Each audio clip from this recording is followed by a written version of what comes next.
And what we're talking about here is simply estate tax issues. We're going to talk about that in just a second, just briefly.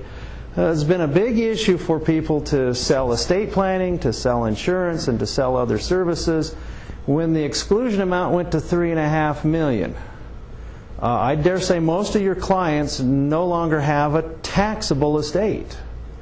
And so what we'd like to point out, and this is what we're looking at here, there's so much of this has nothing to do with estate taxes, and we're going to continue that. So what we're looking at some other issues that you should maybe put into your toolbox, have in mind as you visit with clients.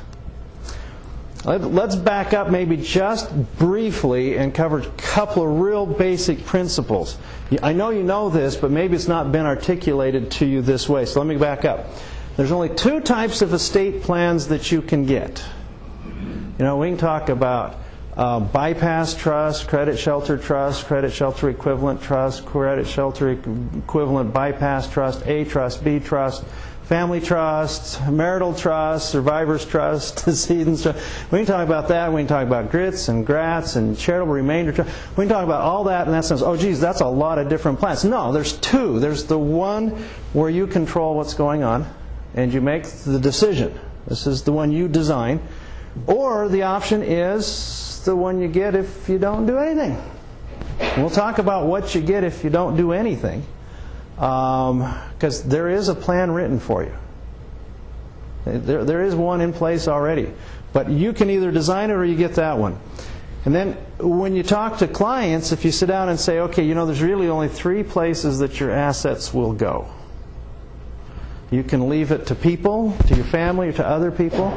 You can leave it to charity, or you can leave it to the government. Guess which one is the most popular? Guess which one is second most popular? And which one do you suppose is the least popular? So keep that in mind. You got two choices every time. The plan you design, the plan you get by default. And you've only got three places where those monies will go, those assets will go. If you take nothing else out of this meeting, take this slide, memorize it, and learn how to talk around the slide.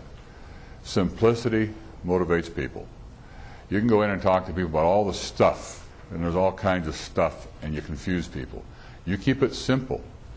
And people really want it simple so they can understand it. I've been doing this for a long time, and at one point in my career, a long time ago, I thought if I could come in with a book this thick and impress somebody with all the work that somebody else did for me, because I didn't read this stuff either. The clients don't really look at it. Some do. If they're an engineer, they'll read everything. And those folks are difficult to work with, actually.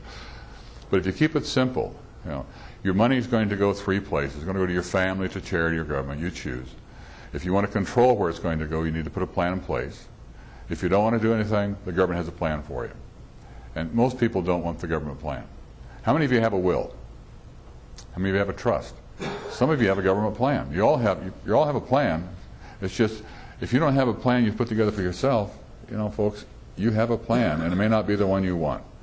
So keep it simple when you're talking to clients, because you can get a great conversation going just from that one slide.